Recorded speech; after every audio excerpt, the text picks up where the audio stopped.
That topic, even for us modern people, remains quite delicate and is rarely discussed openly. The history of male-female relationships is often seen as part of each person's private life, associated with specific physical experiences. Furthermore, this issue also stems from Enlightenment perspectives or from core issues in each individual's awareness. In ancient civilizations, the role of the story was far more important than we usually think. It is not merely the union of two individuals but also carries meanings of life and death. The culture in the Han Dynasty court was a measure reflecting the rise and fall of an entire dynasty. Since ancient times, intimate life has still held many secrets that have not been fully explored. Sure you, or the unimaginable bedroom stories from various periods of Chinese history. As the world develops, spiritual life is considered a basic human need. People can freely discuss it openly like any other serious research topic. And today's video will be when we explore the intimate secrets of the ancient world together. Thanks to Helios, the handmade silver jewelry brand dedicated to men, for partnering with Team Sydney. If you are passionate about mysterious stories, then the Amazon collection from Helios is just for you. Inspired by the dense forests of South America, the collection offers pieces crafted with bold and liberal lines. This design helps you express your unique personality. Explore now via the link in the description below. If talking about a night of mining 4 tons of coal in ancient civilizations, I would probably think of iCub right away. This is considered one of the earliest civilizations in the world with an open view on bodily harmony and reproductive issues. This is clearly demonstrated through the heritage they have left for the world to this day. Deep in the tombs, where iCub royal nobles are buried, countless exquisitely carved artworks are still preserved. Some things leave us in awe, but others force us to reflect. To this day, the meaning of many images on ancient artifacts remains a mystery, beyond human understanding. For example, the blue lotus image that both you and I are seeing here. The blue lotus appears densely everywhere, as if it holds an irreplaceably important role. Even when humans take their last breath, it remains densely present, accompanying their souls to the afterlife. It does not represent power, nor is it a sacred symbol with profound meaning. The blue lotus actually holds the key to unlocking the complex, suggestive, yet deeply profound spiritual world of the ancient iCub, an unbelievably mysterious spiritual life. Perhaps when looking here, you might think these paintings preserve the glorious lives of the deceased for future generations. However, the truth is completely different. The artworks in the tomb express the hope and longing for rebirth, returning to the earthly world. After death, people hope that everything will go according to prearranged plans. Therefore, they conveyed their own desires and wishes through the brushstrokes. The tombs of the ancient iCub are not merely burial places. They are like a powerful machine, continuously generating and transmitting eternal life energy. Every drawing, object, and arrangement is ready, awaiting the day the deceased are reborn and return to this world. You might be surprised, but this rebirth will happen by any means, even the most mundane ways. Yes, this ritual is a characteristic group practice of the ancient iCub. Male-female relationships are an essential part of the human process of maintaining lineage. Why can't we return to this world in the simple and pure way we were born? Look at this point, and don't overlook that one either. All are symbols of proliferation and growth. It's not hard to encounter images of male genitalia or boldly sketched paintings of female body curves in ancient tombs. They are all believed to carry meanings that evoke hidden potentials. The depiction of that matter is very clear, transparent, and without any intention to conceal. But conversely, in many aspects, it is also as subtle and complex as an encoded language. With its dense presence everywhere, it's easy to see the blue lotus as an important part of that sophisticated symbolic language. But why is that? What meaning does the blue lotus hold in that mysterious and sacred spiritual life? Research on the blue lotus and its connection to ancient Egyptian beliefs requires great patience. The village of Deir el-Medina is probably the place that will help us find the first clues. Previously, this place was the residence of the workers who built tombs for the kings. In addition to leaving behind a massive system of catacombs, they also created this controversial painting. The Turin Papyrus. Although significantly damaged by time, viewers can still recognize images suggestive of human sexual behavior. It does not merely depict a passionate night between a couple, but rather resembles a generalized portrayal of pure and natural human physical activity. Within the simple, rustic atmosphere conveyed by the work, one still encounters the image of the pure blue lotus, radiating noble beauty. All of this shows that this special plant has the closest connection to matters of the bedroom and male-female intimacy. So, could it be the element that makes love more complete?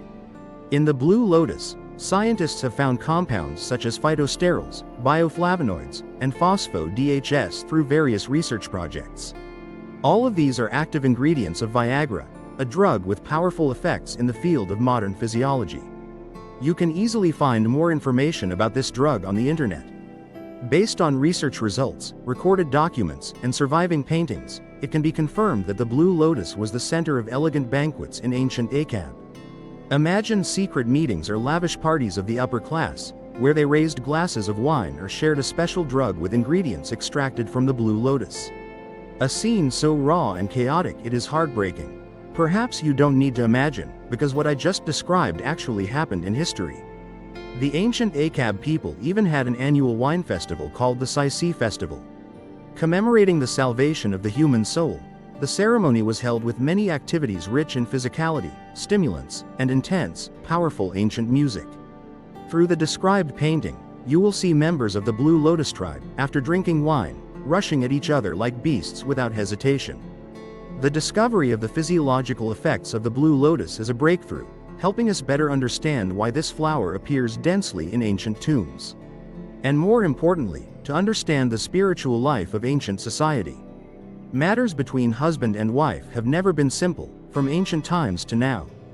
Bath service with 10-step full-body massage. Special offer this week, only 120K. The act of intercourse is not only related to rebirth and the creation of new souls but also brings many troublesome consequences. Yes, although the ancient Egyptians had a rather liberal view on sexual matters, they still had to face the problem of controlling its consequences. Although ancient Egyptian society valued the lives of both men and women, regulations related to pregnancy, contraception, and abortion remain quite vague and unclear. Unlike other monotheistic civilizations, which often held opposing views on contraception, in Egypt, preventing women from going through menopause was strongly encouraged. Ancient Egyptian women had the right to decide on changes to their own bodies. They had complete freedom to decide on their own pregnancy without any societal pressure.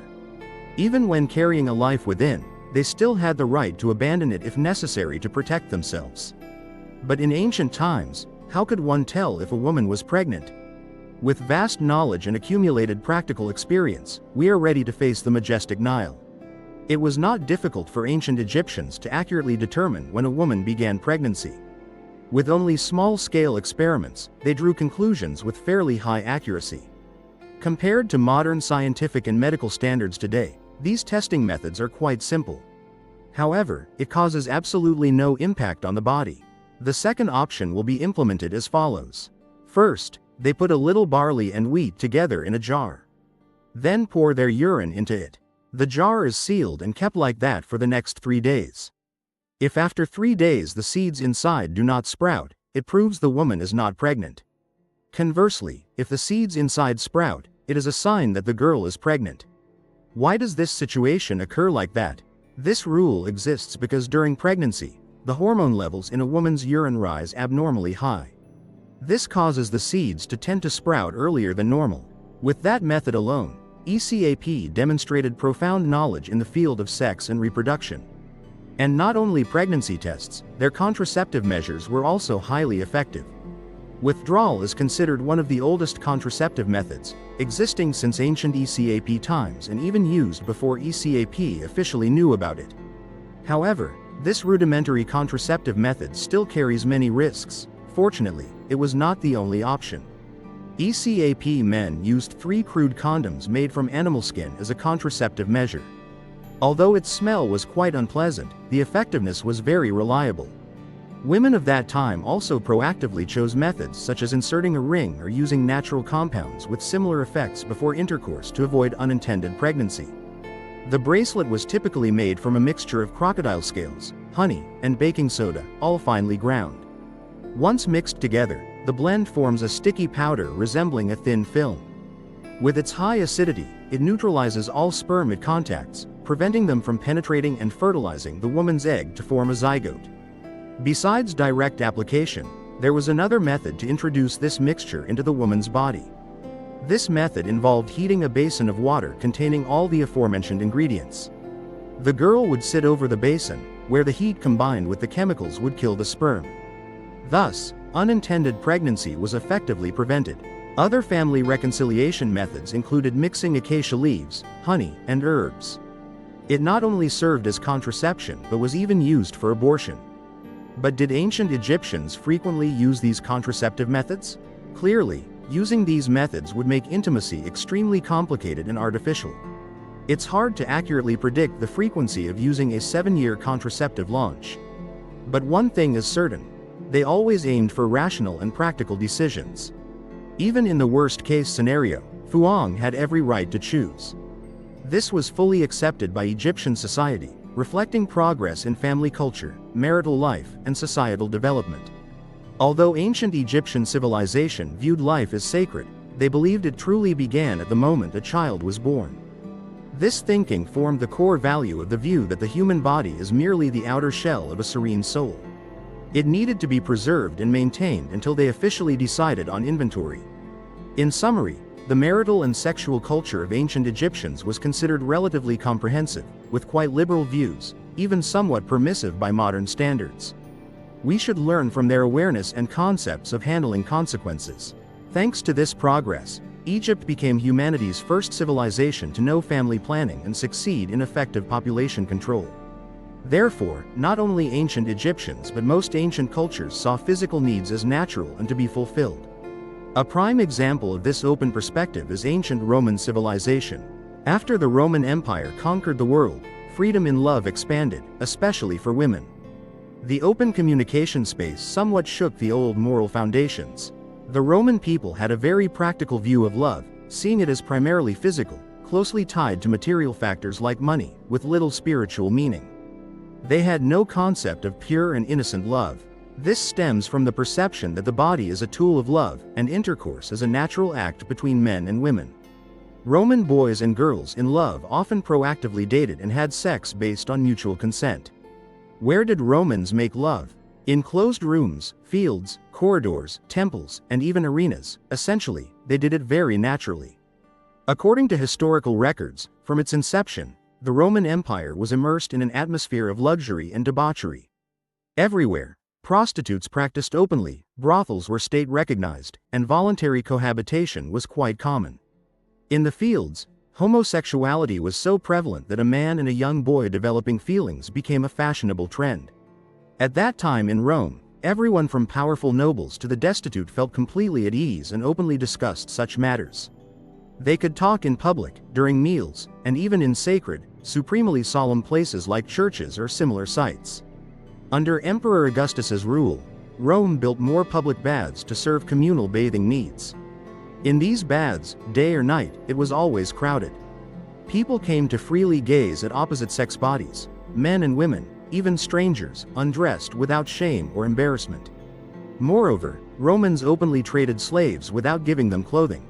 Precisely, in transactions, they made slaves strip for easier inspection and selection. Such bustling trade scenes occurred daily in major city centers. With just these lifestyle actions, we clearly sense excessive indulgence, not mere comfort, which seems incompatible with our era. Similar to ancient Egypt, in Rome, there was also a similar nude festival, even more quang-ri and bizarre. Every mid-May, a joyous festival was held to worship the love goddess Venus. At the festival, about 200 topless women, wearing only a thin net skirt below, gathered in Rome.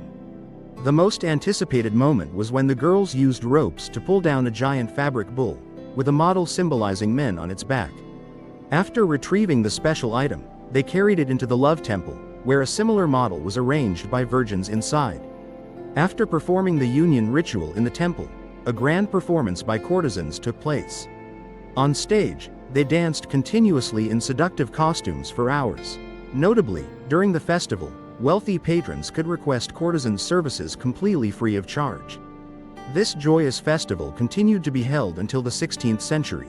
However, that indulgent and excessive lifestyle could not last forever.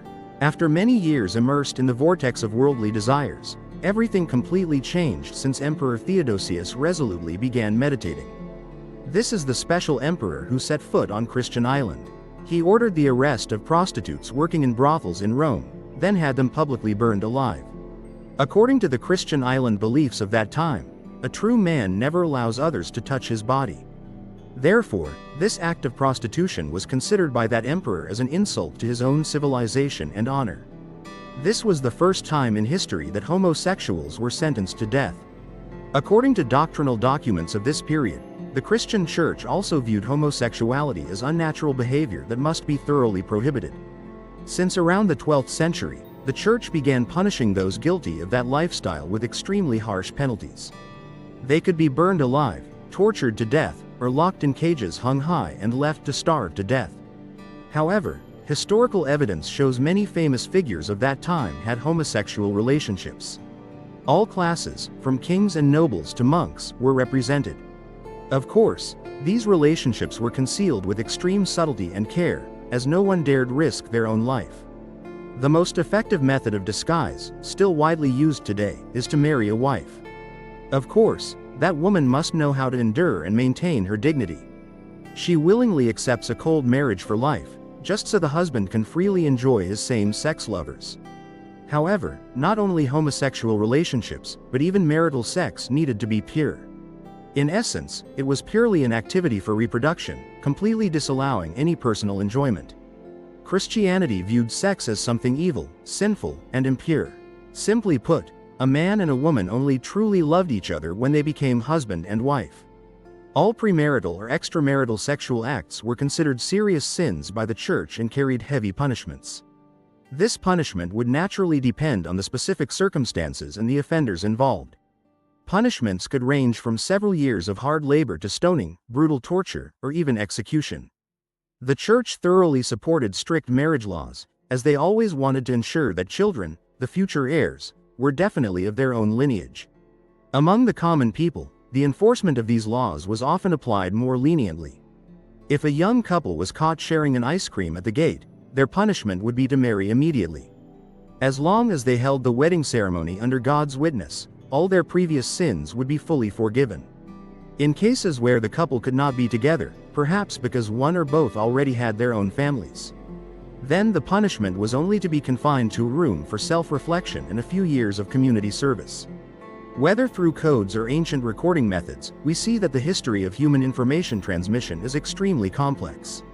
Though born thousands of years ago, they clearly possessed a very progressive mindset. Even in practical life, women had made significant strides and were more aware of their own responsibilities. But not every ancient civilization had an open and simple view of sexual matters like the Egyptians and Mesopotamians once did. As a civilization that valued tradition and strict norms, therefore, ancient Chinese documents were very limited in recording issues related to male-female matters. Most of the secrets preserved to this day are related to the Yangzhou of emperors. However, even with just these, we can somewhat see that Yangzhou culture is deeply ritualistic, a characteristic feature of ancient Chinese civilization. Ancient Chinese emperors typically had 3 palaces, 6 compounds, and 72 concubines. But in each person's life, the most formal and solemn wedding ceremony, called the Grand Wedding, only happened once. The one who married the emperor in that grand wedding was none other than the empress. However, if the empress was deposed, the emperor could completely remarry again. She also agreed that some American beauty would be granted great favor, having the chance to advance and replace the empress's position because she had left. Like any common person, in theory, the emperor could only formally consummate the marriage with a woman after all wedding ceremonies were fully conducted. The wedding of the Son of Heaven differed greatly from common people, from rituals to customs. First, the family of the maiden chosen to be empress would receive gifts bestowed by the emperor. Smoke, one must say, just imagine how thick and dense it was. However, there certainly was no case of the emperor personally going to kill and hide. That beauty would be accompanied by family members entering. Like other newlyweds, the emperor and empress would together enter the wedding chamber after all ceremonies were completed. The Chinese emperor did not have a fixed place for the wedding night but often conducted this ritual at the resting place of his concubine. Emperors of the Ming and Qing dynasties often conducted the deity worship ceremony right at Kunming Palace, the residence of the empresses. The reception ceremony for the empress of the Qing emperor was not only extremely grand but also meticulously executed. The empress was carried in a palanquin from the Great Qing Gate, passing through Tiananmen, then Wu Gate, straight to the inner palace. Things not of the ordinary could only sneak in through the back door of the Forbidden City. The imperial and empress's bedchambers were, of course, far more luxurious and magnificent than usual, yet they still retained traditional characteristics. The custom of pasting double happiness and offering congratulations was maintained with solemnity and thoroughness. On the bridal crown, there would be a set of red 100-character hairpins, shaped like an extraordinary child, symbolizing the wish for a blessed offspring. During the Tang dynasty, the rooms in the Grand Imperial Palace were not only carpeted but also adorned with countless screens and large double dragon joy symbols displayed everywhere. At that time, perhaps keeping the bedchamber private was highly valued and emphasized. Despite many rituals and strict rules, Chinese history is not short of emperors famous for their luxurious and decadent lifestyles. In ancient times, Liu Hong, the emperor of the Eastern Han dynasty, was probably the most famous for his lustfulness in the world. When he ascended the throne at just 12 years old, the emperor already had carnal desires. As time passed, his physical desires became increasingly apparent, astonishing others. He ordered all concubines and palace maids to wear trousers, simply for convenience in serving, to save time and improve efficiency. Daily life in. There were 81 female attendants, 9 per night, 27 male servants, 3 per night, 9 concubines taking turns 1 per night, 3 ladies taking turns 1 per night, and the empress had a night to herself. In just half a month, having to bed over 100 beauties was an extremely arduous task, requiring boundless energy. Not stopping there, Emperor Ling of Han also devised countless strange and abnormal pleasures. In 186, he ordered the construction of over 1,000 rooms at the Western Garden, digging moats to channel water right to each doorstep, spreading everywhere. In the lake, lotus flowers tribute from the southern kingdom were planted, blooming profusely, creating a scene like a fairyland. Emperor Ling of Han ordered palace maids to remove their clothes to play with him. Playing with dragons and phoenixes. Emperor Ling of Han often held all-night drinking banquets with palace maids at the Ku Pavilion. To keep time, he ordered an observation tower built north of the Ku Pavilion, using the crowing of roosters to determine the hour. Thus, days passed in a daze, alternating between confusion and clarity, all immersed in the intoxication of wine and lust. After busy conquering north and south to unify the world, he planned to monopolize all the beauties under heaven. He personally selected beautiful girls. All court officials with unmarried daughters had to register them, regardless of appearance. Those who hid them would be sentenced to death. This selection of palace maids was on a large scale, compared to Han Xin's troop inspection, with up to 5,000 chosen to enter the palace. In less than a second, the space of the gun became a world full of the color and sound of shattered bullets. Thus, he and the palace maids increasingly indulged in carnal pleasures, living a libertine life like in a paradise. But with beauties as numerous as clouds and smoke, who to choose as a confidant? He came up with a ridiculous plan: prepare a coffin for a goat. Each night, whichever room the goat stopped at, he would sleep there that night. Due to his unrestrained and excessive sexual habits, Emperor Ling of Han died at a very young age. At 34 years old, exhausted, he suddenly passed away, leaving everyone utterly astonished. In 189, after his death, the Crown Prince Liu Bian, only 15, ascended the throne, taking the title Emperor Shao of Han. The descendants of Emperor Ling of Han reigned for only a few months before being deposed by powerful ministers. The Han dynasty, lasting over 400 years in Chinese feudal history, finally came to an end. Another historical figure also said to have indulged excessively around 1910 during Emperor Ling's time was Liu He. The Book of Han records that Liu He held the Jade Seal for only 27 days but committed 1,127 acts of debauchery at the Western Palace. On average, up to 40 incidents occurred each day in a disorderly manner. In the history of Chinese emperors, none had reigned for such a short time. And no emperor could match the level of wild and excessive debauchery of this ninth emperor of the Western Han dynasty. Daily, Liu He lived a luxurious, decadent, and wildly debauched life right in his own mansion. Whether it was during the death of his grandfather Emperor Wu of Han or Emperor Zhao of Han, Liu He paid no attention. Instead, he remained engrossed in organizing hunts, lavish banquets, singing, playing, and indulging in pleasures. Liu He was uneducated, only knowing how to indulge in debauchery and live recklessly and extravagantly. Being able to sit on the emperor's throne was itself a highly satirical comedy. Throughout the 27 days of national mourning, Liu He never discussed state affairs with his ministers, but took all his subordinates to serve his hunting trips and drunken feasts. Many people believe that his hobby of hunting and drinking ivory wine led to the extinction of the mammoth. Yet Liu He always maintained his composure in such lavish and extravagant banquets. It is a pity that information about intimate matters in ancient China is relatively limited. Perhaps we need more time to create new breakthroughs. Through records of various dynasties, it can be seen that ancient Chinese people highly valued tradition and rituals, and the sacred meaning associated with it. Just a few cases of mistakes, and the bad reputation will be passed down forever. The emperors of that time did not indulge in debauchery and pleasure. They were all wise and enlightened rulers. That is a common human nature. Only those with firm willpower to practice asceticism or actively resist it. Just a few cases of mistakes, and the bad reputation will be passed down forever. The emperors of that time did not indulge in debauchery and pleasure. They were all wise and enlightened rulers. That is a natural fact of life. All of us carry this very basic need within us. As history has proven and as we have just analyzed, lust must be controlled. Both excessive repression and unrestrained indulgence lead to unpredictable consequences. Great as a mother or great China cannot resist the destructive power of this invisible poison. Therefore, it is extremely important to equip oneself with the right awareness.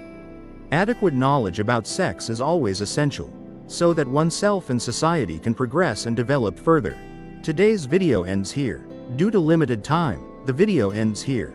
Goodbye and see you in the next videos. Wishing everyone a happy and warm day together.